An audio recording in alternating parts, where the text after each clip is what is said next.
Welcome to Positive Talk with Kevin McDonald. Hey, that's me. Hi, and welcome to Positive Talk. Our show features the best positive stories and people from around the globe as we endeavor to answer the universal question of why am I here and what is my purpose? Understanding that can change everything, and knowing your greatness is fundamental to living your best life. So join us right now as together we work to create the adventure of our lifetime. And good afternoon, everybody. I hope everybody's having just a fantastical day and is having a great time. This, of course, is Positive Talk with Kevin McDonald. And normally we don't talk about current events. We don't talk about politics or religion and that sort of thing. But I don't know if you know, but we are, I think, somewhere in the neighborhood of 50 days away from, in my opinion, the most consequential election of my lifetime. And my lifetime has been around for a few years. So all the way back to JFK. And so I thought that today, because I ran across this gentleman, his publicist invited me to look at his material. And I thought, he's got the right attitude about how we can work to fix some of the problems that we have. So I thought I'd have him on so that we could talk about his book and how he got here and what his intentions are and all of that sort of things. His name is Lyle Greenfield, and he's written the book United, the States of America, a self-care plan for a wounded nation. Lyle, it's my pleasure to have you here. How are you today, sir? I'm feeling good. I'm happy to be here, Kevin. Thanks for having me. And I want to make a slight grammatical correction. The title of the book is Uniting the States of America. Oops. It's okay. As English is my second language, I apologize. So, Uniting the States of America. I love the title. Thanks. And if I could say the title, it would even have been better. But what do you do? What do you do? That's why we do the show live, because I never know what's going to come out of my face, and sometimes it's magical, or sometimes not. But I'm glad to have you here because I've been thinking about this state that we are in the United States for some time, and I really would like to have somebody on like you who's thought a great deal about it and has come up with some ideas on how we can fix this little train that we're riding in, that we may not have the brakes that we once did, and it may be going a little bit too fast, and we're not quite sure if it's going to stop in time or any of that kind of stuff. But so I first of all, give us a little bit about your background, if you would. I began my career in New York City many years ago in 1969 as a copywriter for a very large ad agency called J. Walter Thompson. That was my career path for 15 years. I became a creative director at another agency on the Jeep business. And I switched after that in the mid-'80s and decided I would like to be on the music side of the business. And I started a small music production company called Bang Music in New York City. We are now in our 35th year. And my title now, instead of president or CEO of that, is founder consultant. So I get to do other things now other than that. Along the way, I planted a vineyard on Eastern Long Island, started a winery. After 15 years in that venture, dug up the ground. It didn't work out, I guess is what I'm saying. well, and the winery is now the home of the South Fork Natural History Museum on Long Island. So there you go. Well, see, it lives on. It lives on, and people go visit it every day. There you go.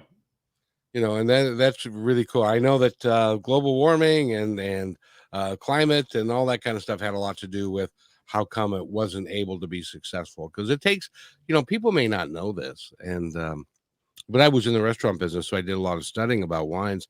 It takes, what does it take? 5 years to 7 years to build a particular plant that is now going to provide you with the grapes to make the wine. Yes. Is that how long it is?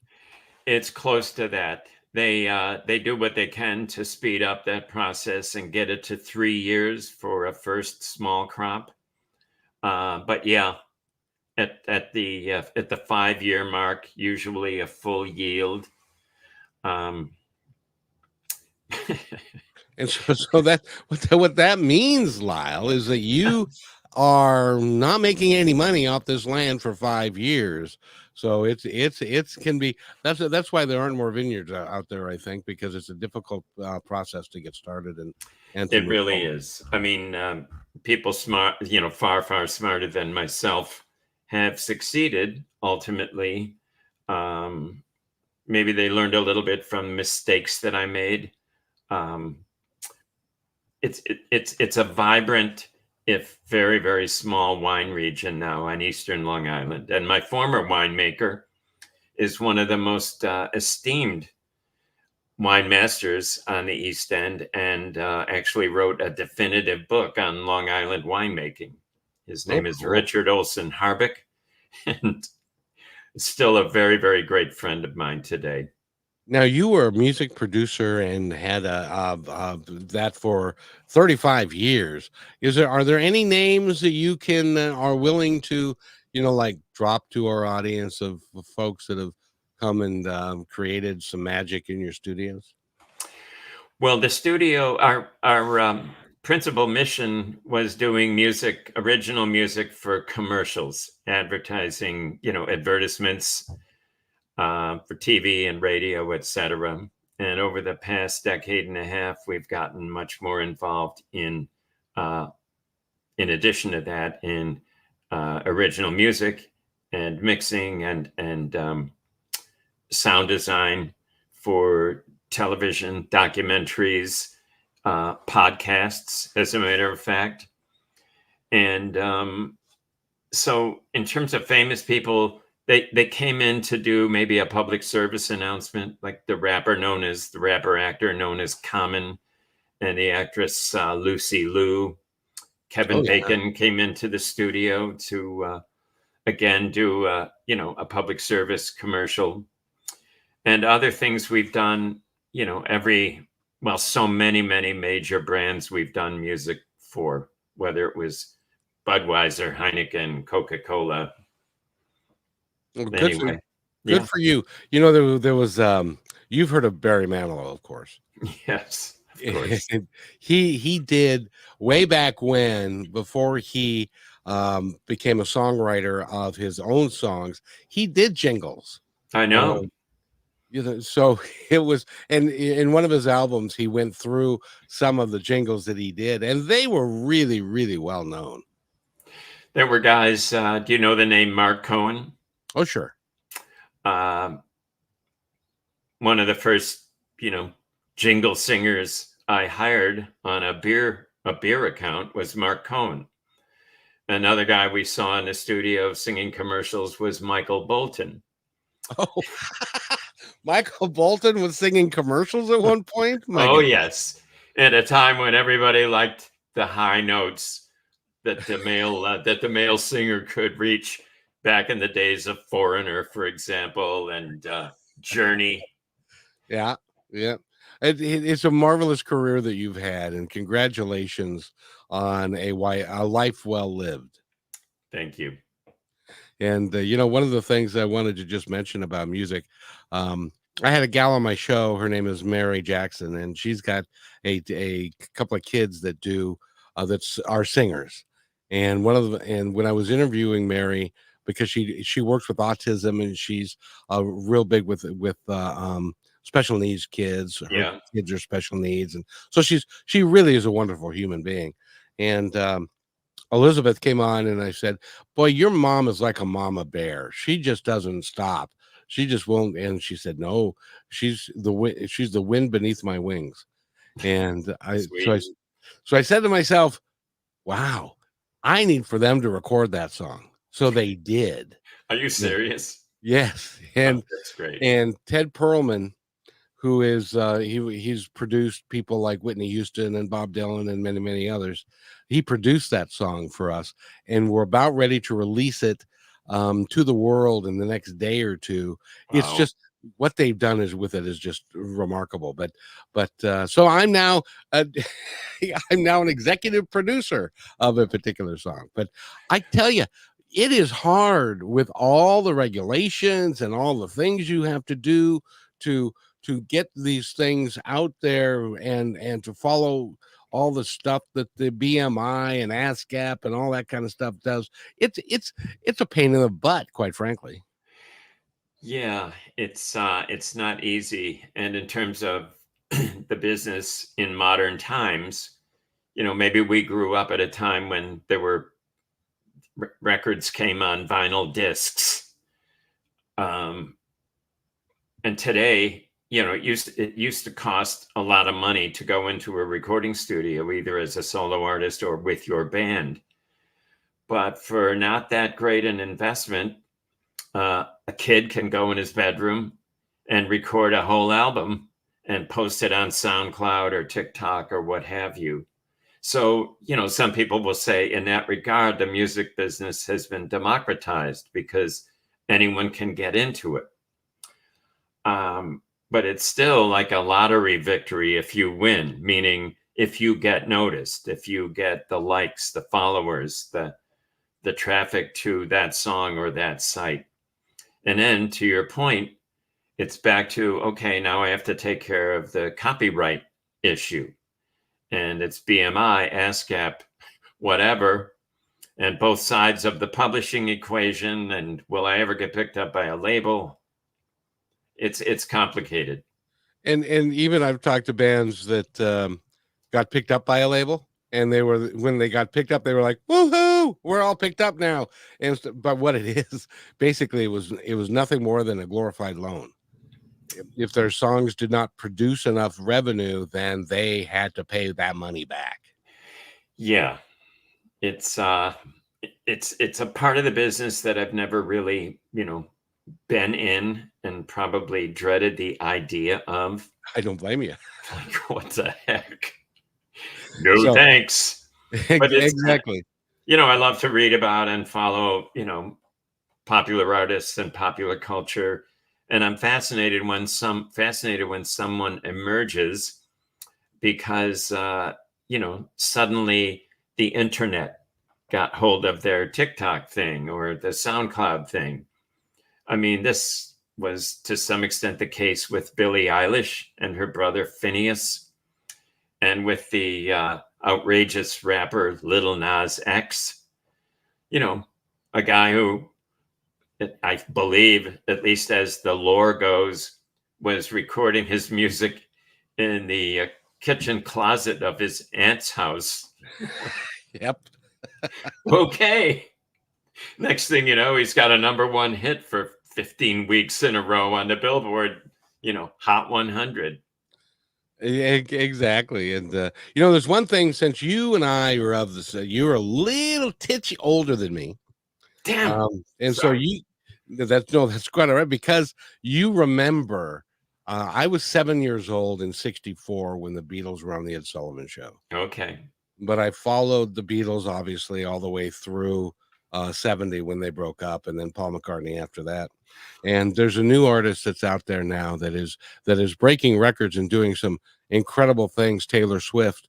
Um, I the Beatles were revolutionary with what they did, and they did stuff that nobody else thought of. But Taylor Swift is more popular than, do you know, speaking, because we're going to get into your book here in a second, but the day after she announced that she was supporting one of the candidates, 400,000 people registered to vote. It's amazing. It's amazing. And there were plenty of people who resent it when a popular star, whether it's an actor or a musician, when they come out and express a political viewpoint. And, we have a former president who apparently posted on his social media, "I hate Taylor Swift." This is what I read yesterday. Now, I don't believe everything I read, but the first thing I thought was, she has a song for that, which is, a hater's going to hate, hate, hate, hate. A player's going to play, play, play. And she's got another song that I just love. It's called "You Really Ought to Calm Down." And so in any event, enough about that.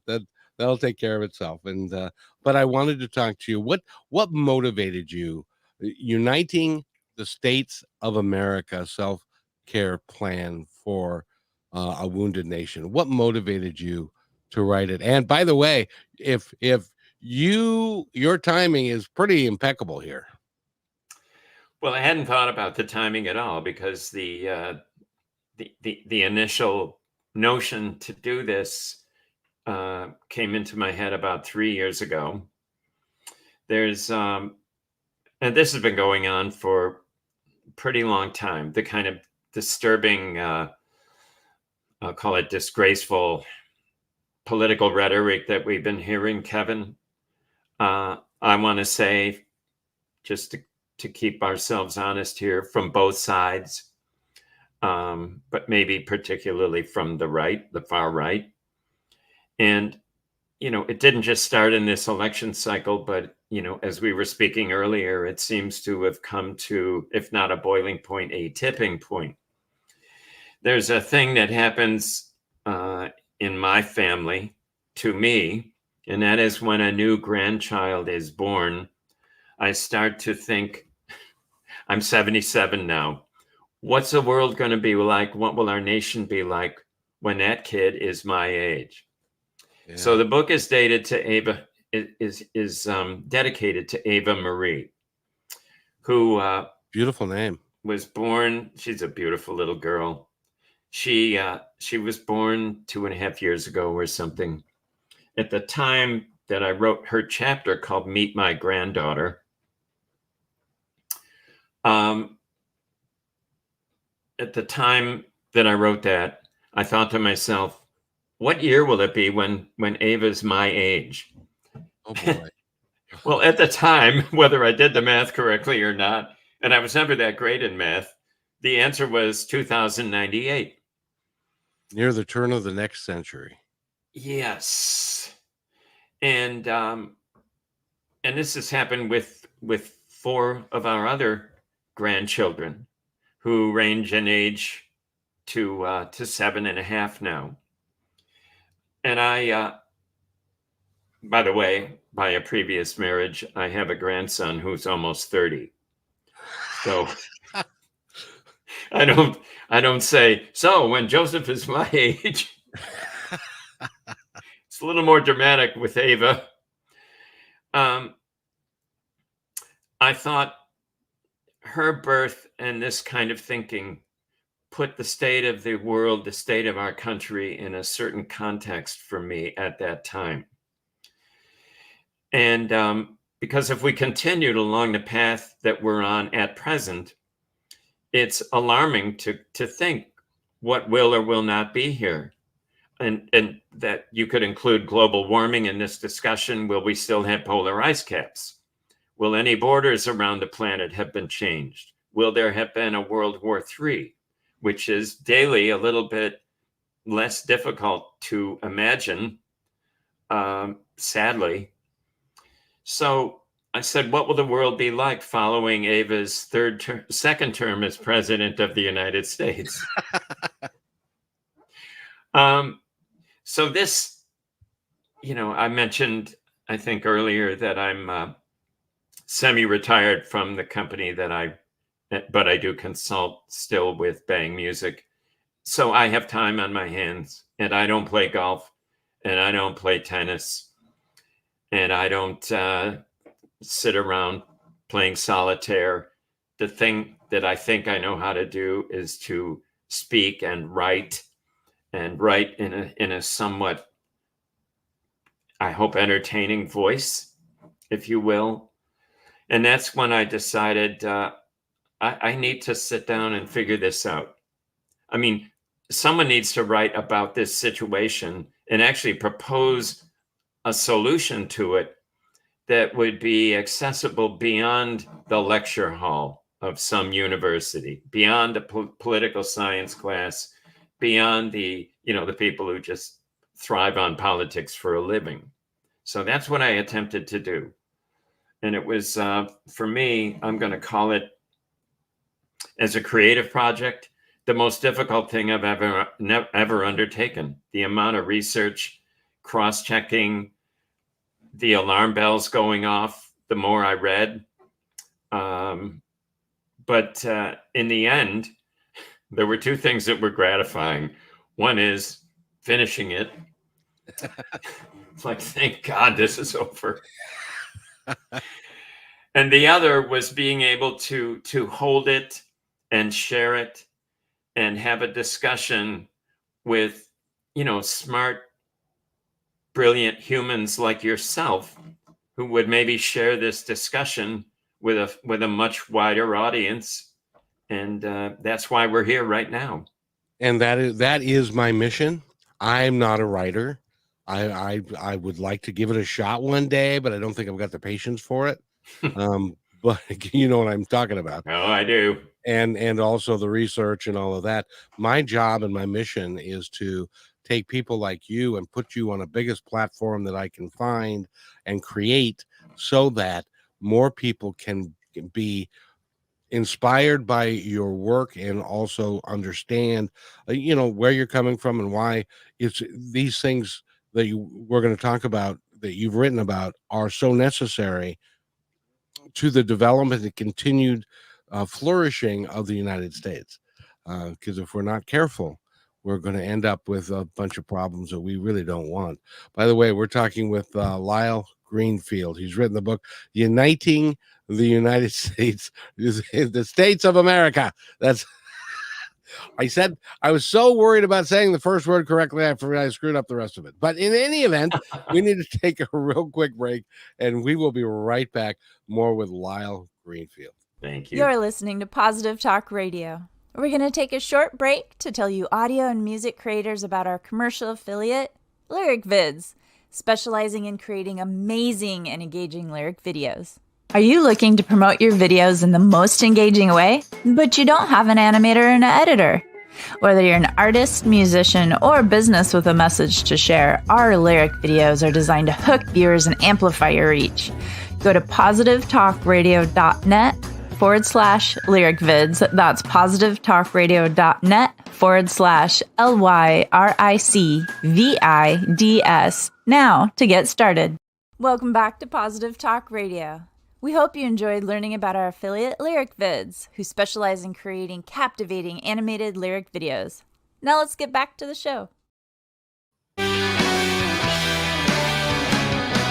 And welcome back to Positive Talk with Kevin McDonald. We have Lyle Greenfield here. He's an author.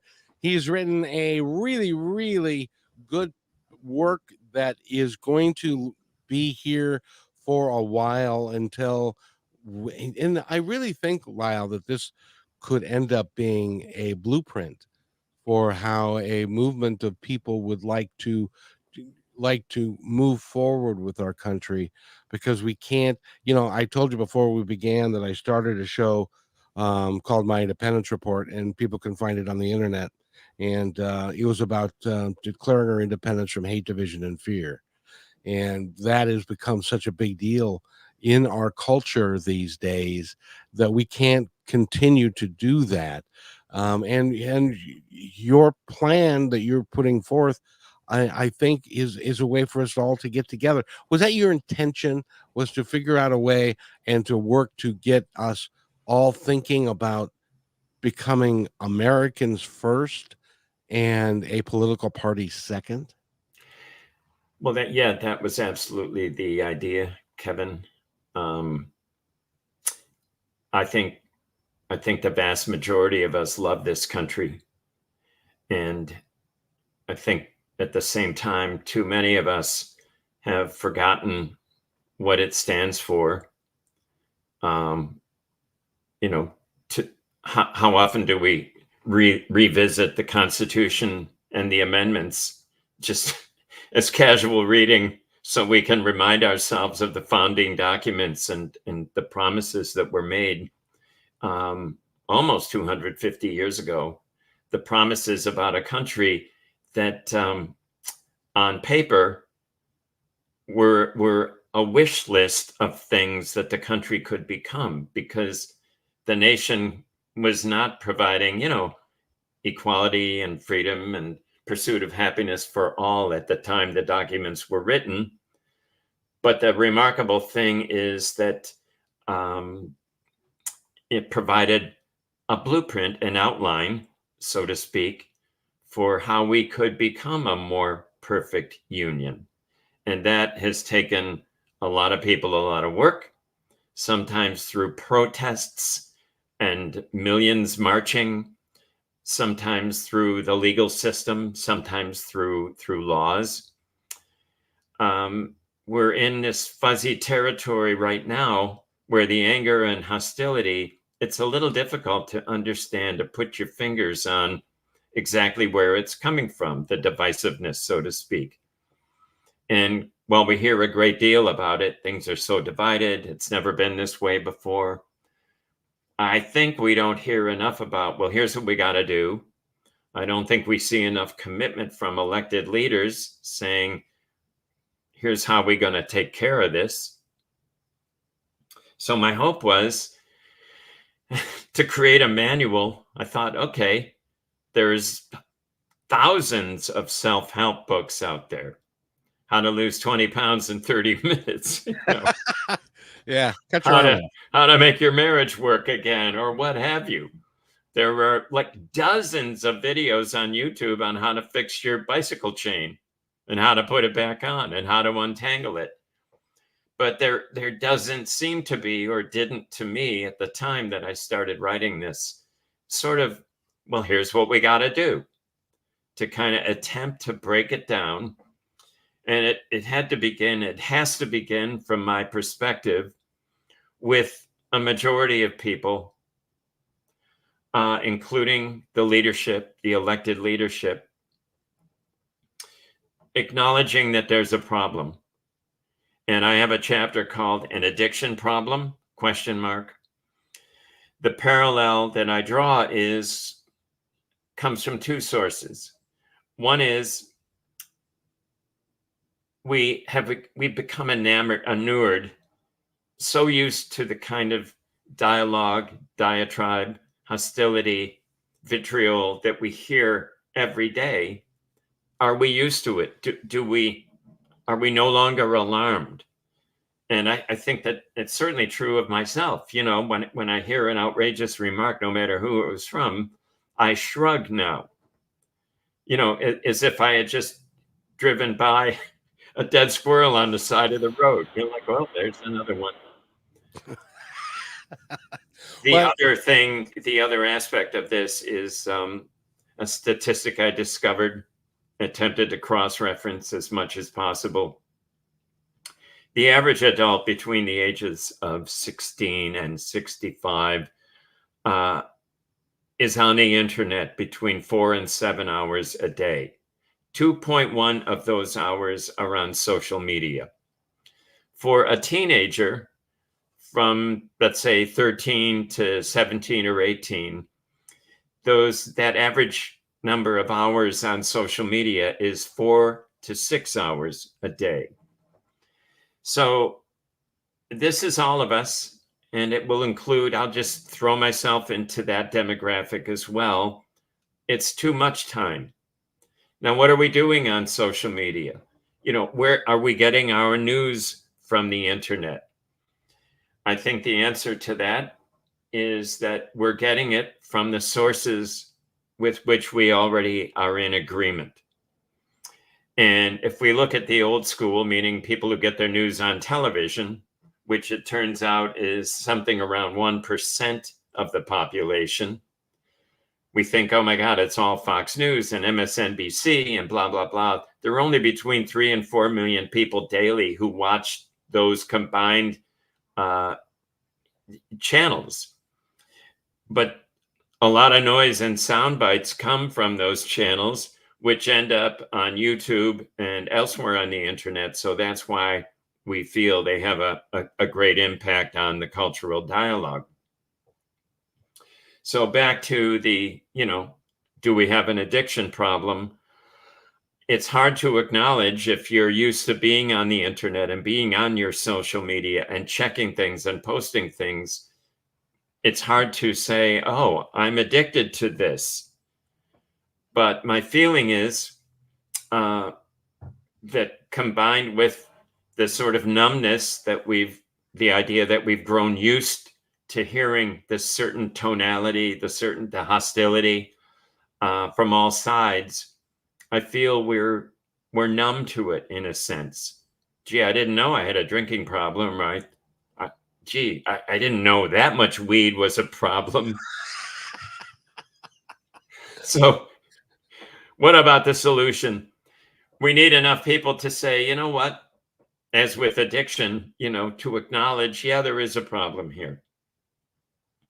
And in acknowledging that, then we need enough people to say, well, I'd like to see this fixed. And this isn't like dropping your car off at the garage and hearing like, if you come back at 5, we should be done with this. You'll have the oil change, we'll replace the muffler, blah, blah, blah. I'll let you know when it's ready. It's not the same. This thing that we're talking about, Kevin, the change that we're discussing, there would need to be the leadership would need to acknowledge. And, I found a hopeful sign in an initiative created by Governor Cox, Republican of Utah, called the language is disagree better. We need to disagree better. And his argument with this, and this initiative, by the way, he was the 1-year chairman of the National Republican Association. So what I'd like you to do is hold that thought. I need to take a quick break, and when we come back, let's talk about that, because I think what he did and what you're talking about is really, really important. Okay. We'll be right back. You're listening to Brushwood Media Network, the best in syndicated talk, news, and entertainment shows. As you go about your daily life, look closer. As you gather with family and friends who love and support you, look closer. There are youth right in your community who don't have the home, warmth, and healing you have. So look closer. Every year across America, a staggering 4.2 million youth are homeless or trafficked. And for 50 years, Covenant House has worked relentlessly to keep them safe and protected. Tonight, 2,000 young people will sleep safely in a Covenant House bed. And tomorrow, they will wake up surrounded by love. They get clean clothes, hot meals, medical care, and a safe place to sleep. 24 hours a day, 7 days a week. In sites across America to help them fulfill the great promise of their lives. So look closer at Covenant House. To help or get help, go to covenanthouse.org.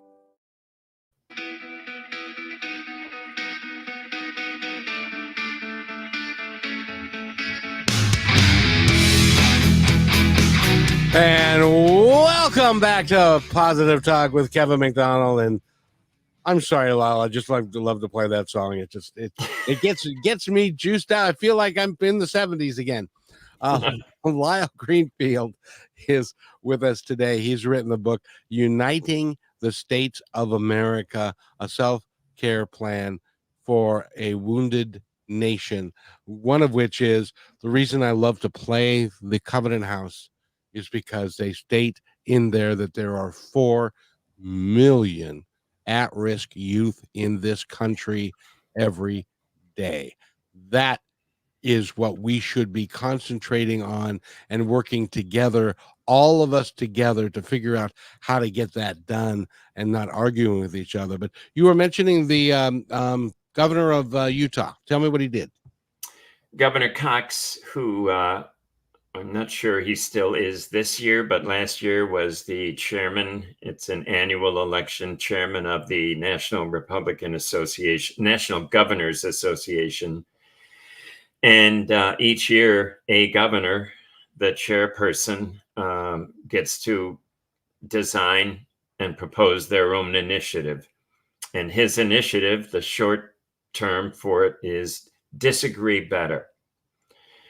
And the idea, of course, was to address the language, finger pointing, name calling that we're talking about this afternoon, and get down to doing what we're supposed to do, which is solving problems, coming to the table, finding solutions, compromise when necessary. And I thought, well, that's a step in the right direction. The idea is in the right direction. The fact that it's coming from the governor of a state is a good step. A friend of mine who also was kind enough to read and help me with this book, named Frank Sesno, an educator at George Washington University, a political and cultural commentator over the years. I know him. He's been on TV many, many, many times. Yes.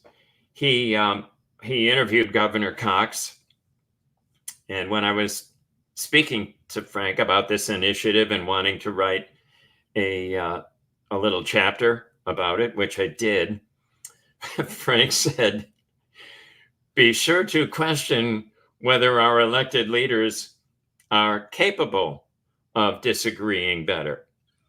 And I thought, okay, that's legit, because in every aspect, I have at the end of the book my 10-point plan for how we can unite the states of America.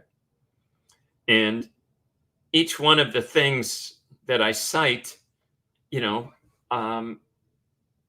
there's no guarantee that people would embrace them, that the citizens would. I break it into five for the elected leadership and the government, and then 5 for citizens. What do we need to do? What do they need to do?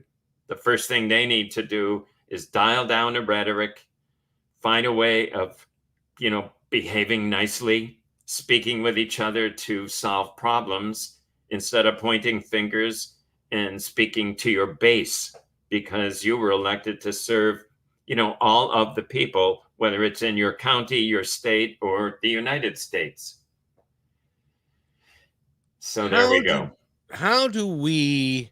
Well, first of all, I want to mention that you were right. It used to be that the behavior that we've seen in the last 8 years or 9 years, whatever it is, in some cases has been something we had never seen before. I had never seen a candidate for the president of the United States making fun of a disabled human being. Never seen that before. Now we have, and now it seems like it's ho hum. That's just how he is, or it's just locker room talk. And I'm not going to give anybody's name because that's not important.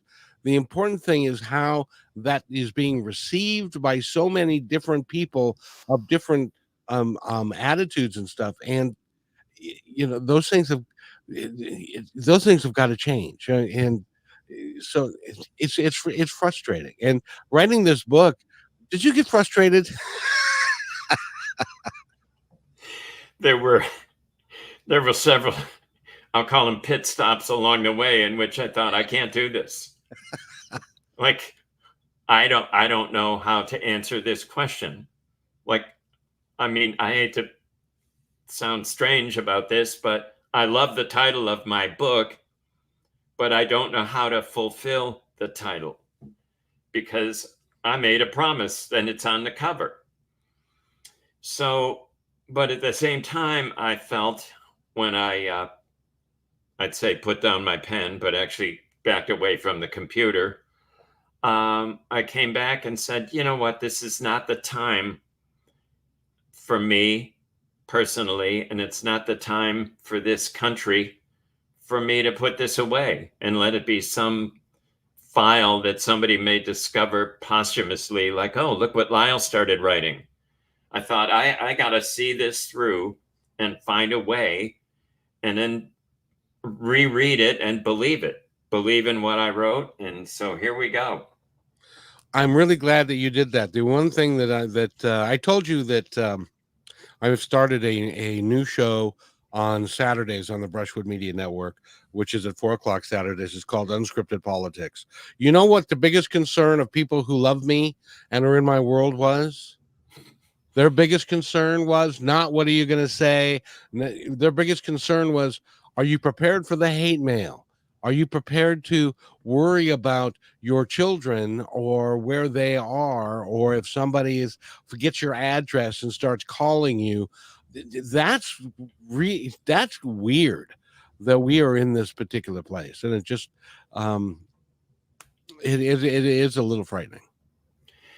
Yeah, that's an alarming thought. And there were some things that's very difficult to understand how to address when we see, extremely violent behavior or attempted violent behavior that sometimes appears to be copycatting something that came before it. Like, is this person hoping to make their mark even if they end up losing their lives by being famous for this hate, for this crime, for this mass murder, whatever?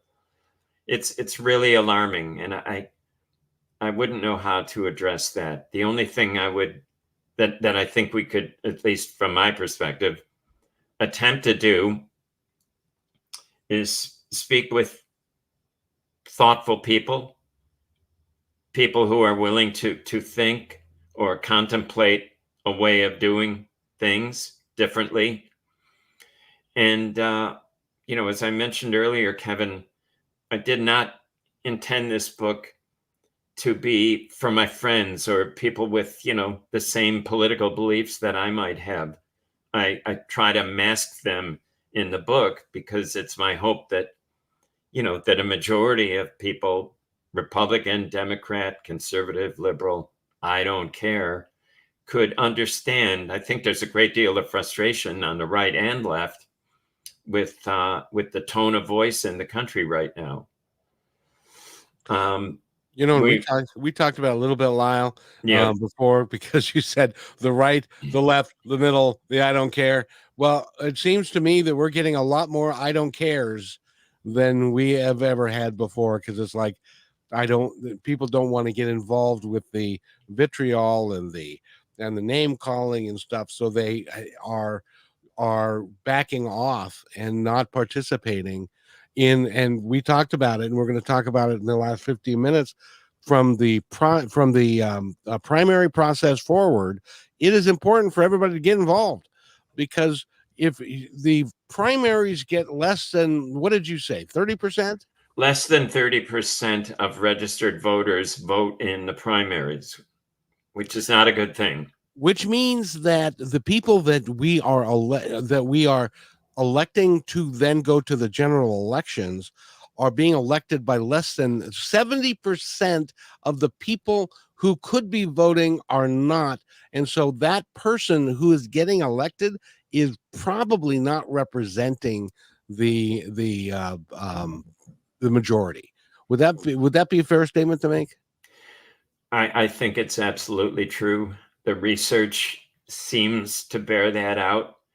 And years ago, we remember a phrase called the silent majority, as if these were the middle class, the hardworking people raising their families who aren't active in politics.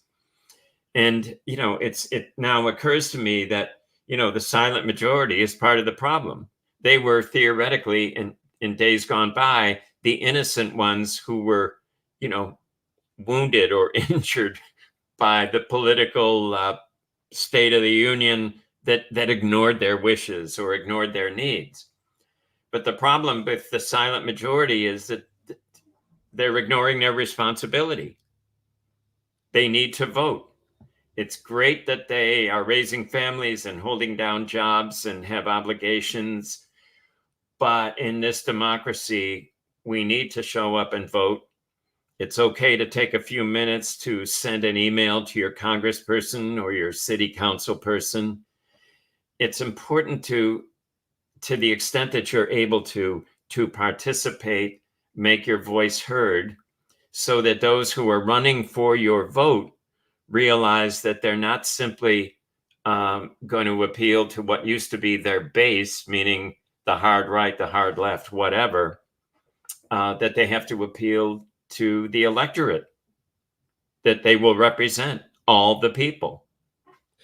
And I think it's important to take a little bit of time to learn about each candidate, what they actually stand for, and whether or not that falls into your line of thinking or not. That, it's important for you to be able to put your voice out there, because if we have 70% of the people are not participating, then the whole thing is skewed. It's like I get the biggest kick out of the the polling that they do, and they say, and we talked to 1,000 likely voters. That means that you did not talk to the 40% who are not in your statistics likely voters. Yeah. And what would and we need to take this break, and I want to cover two things in our final minutes, which is a few of the 10 steps that you advocate for fixing this whole thing, and also the fact of what would happen. Just fantasize with me. What would happen if everybody showed up? We'll be right back. I like it. After this message.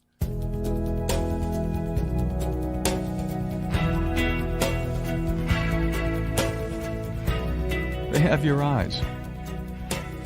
They have your ears. They have your smile. Now all they need is a little more of your time. Make a difference in your child's life, because anyone can be a father. It takes time to be a dad.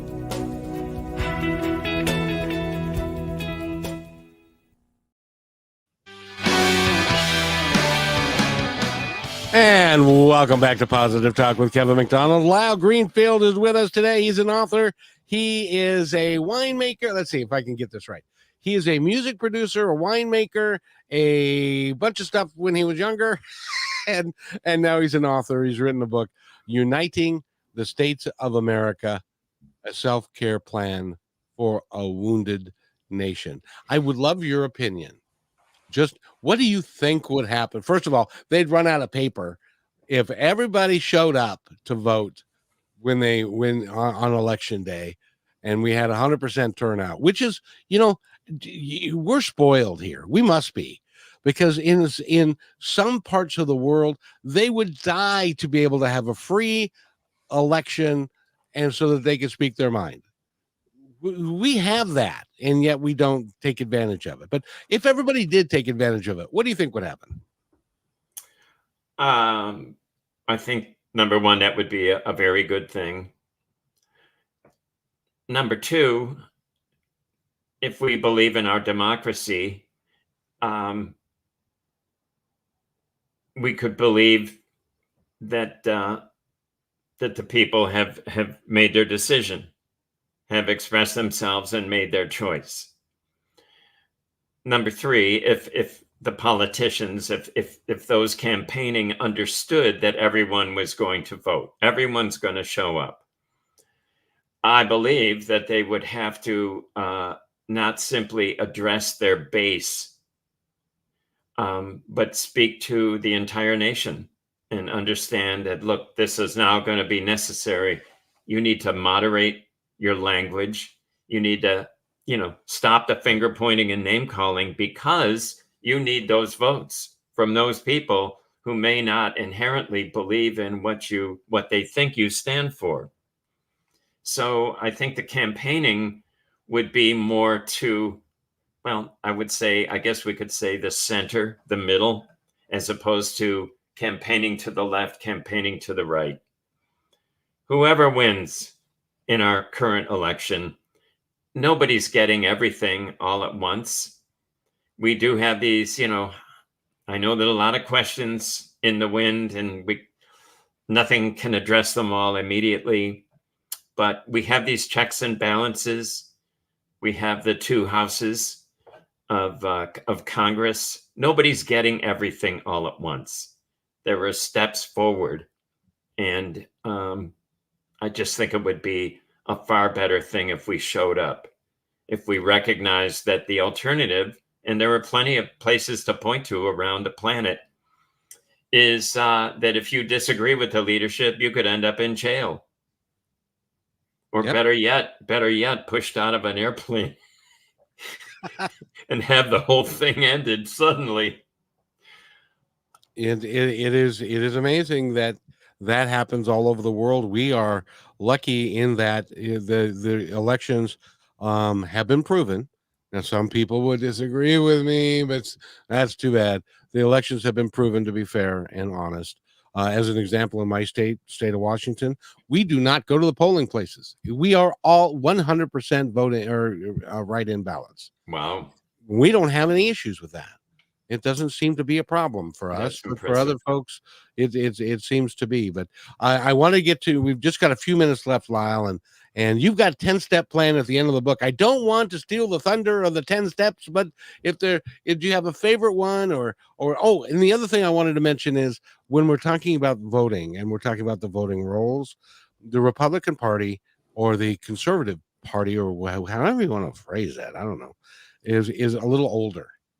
And I'm sad to say, my mother was 90. She passed away since the last election. Mm-hmm. Her boyfriend, who was 100, he passed away. Both conservative people. And you've got 4 million kids that are entering into the electorate that are turning 18 between the last election and this one. That's going to change the dynamics of everything, I would think. But it does that every 4 years. But yeah, it's interesting to think about that dynamic. So regarding the 10, this is awesome. The 10-step program. We need a 10-step program. Hi, my name is Kevin. I'm in the United States, and I'm lost. We're going to go really quickly on a few. I mentioned number one on the leadership side, the government side, dial down the rhetoric. Let's be grown-ups. Let's do what you were hired to do, which is represent everybody in your district, your state. Let's stop the finger pointing and name calling. 2, I would like to see the president visit every state in the union and not simply holding the rallies among the faithful, because you're not going to be a rock star everywhere you go. You're not Taylor Swift. You're not Beyonce. You're not Bruce Springsteen. You don't fill arenas everywhere around the world, around the country. You need to go where the love did not lie and explain yourself, tell people what you're trying to do, show up, show a little empathy and humility, and let people know, even those who didn't vote for you, that you're doing your best. A strange thing that I recommend strongly is I have a chapter called Speakers of the House. And the idea here is once a month, a bipartisan committee should invite a speaker, an inspirational, organizational coach, whatever, to address both houses of Congress and say, here's what I know about leadership, and here's what I know. Here's how I know people respond to good leadership, empathy, etc. So I want to hear, Dr. Brené Brown speak to both houses of Congress and say, you need to grow up, folks. On a practical level, the Electoral College. The idea that in a presidential election, that's a winner-take-all situation, except for the states of Maine and Nebraska. I think, and many people would agree, those votes, those electoral votes, need to be allocated proportionately to the popular vote. I don't know whose party that's going to be good for or bad for, but I think that's a way to let the population know, the citizens know, that their vote does count. Because if I'm a right-leaning person, a conservative person in a liberal state, I could say to myself legitimately, well, it doesn't really matter, does it? Because all the electoral votes are going to go for this one. Well, and case in point, I live in Washington State. It is considered a liberal state. I don't have to vote because somebody else is going to do my work for me, because there isn't a prayer in heck that the conservative or the Republican is going to win here. But I would like to, I had another thought that, anyway, keep going. So that's going to be, I'm going to bypass National Constitution Month. However, we are coming up pretty soon on the 250th anniversary of our fine country. On the people's list, what do we need to do? First, we need to show up and vote. Then we need to reemphasize the importance of civics education. Good point. And I'm going to just go to, right now, I think a slightly far out idea that I fully believe in. We've all heard about foreign exchange programs, right? Yep. Little Tiffany from her high school is going to spend a semester in Italy and learn about that culture and maybe study Italian. I have an idea called the Interstate Student Exchange Program, because I think we have become, first of all, I'm so tired of red state, blue state. Those two phrases have replaced United States. And it's uncomfortable to think about this is, I hate to use the phrase, but enemy territory here or there. It's not. Right. It's our country. And every state has its unique cultural and historical background that helps explain the state of that state today and the way its people feel. And instead of, hating on that or fearing it, it would be a better idea if we, if not embrace it, understood it, and had more love for a country in which 300 different languages are spoken. But back to the Interstate Student Exchange Program, I want to see a high school junior from the Bronx in New York City named Mario. Sorry, I'm not profiling Mario. And his family love the idea that he's going to transfer to a high school in South Carolina for 1 year or one semester. And little Jason or Tiffany from that high school in South Carolina is heading for the Bronx to see what city life among a whole different culture of people could be like and learn from that. You know what I love the idea, by the way, and we need to wrap this up, but I love the idea, but how divisive that would be with some people saying, you mean to tell me, as an example, you're in Arkansas. Well, we're going to send your child to San Francisco, then go to high school in San Francisco, and somebody from San Francisco to come there, same country, so wildly different in their politics and in their belief structure that the folks, I'm willing to bet, the folks from Arkansas would say, I'm not sending my child to San Francisco. That's the devil over there and stuff. So anyway, it wouldn't be easy. It wouldn't be easy. It wouldn't be easy. Lyle, I need to have you back, and I also want to have you on Unscripted Politics. I think that would be fun. Lyle Greenfield has been our guest, uniting the states of America. Go to his website, which is lylegreenfield.com. And that's it's lylejgreenfield.com. My prescription needs to be enhanced, I'm afraid. J for John. So thank you so much for taking the time to being with us today. And I really appreciate your work. It's been a great pleasure. Thanks for having me, Kevin. I look forward to speaking again. Next time I'll try and read better. So thanks again. Thanks for listening to this episode of Positive Talk with Kevin McDonald. Our purpose is to provide everyone with a positive, entertaining, and educational experience. I would love your feedback and comments about the show, including possible topics and great guest suggestions. Please email me at kevin@kmmedia.pro. And remember, be kind to one another because each other's all we've got. That's Kevin at KMmedia.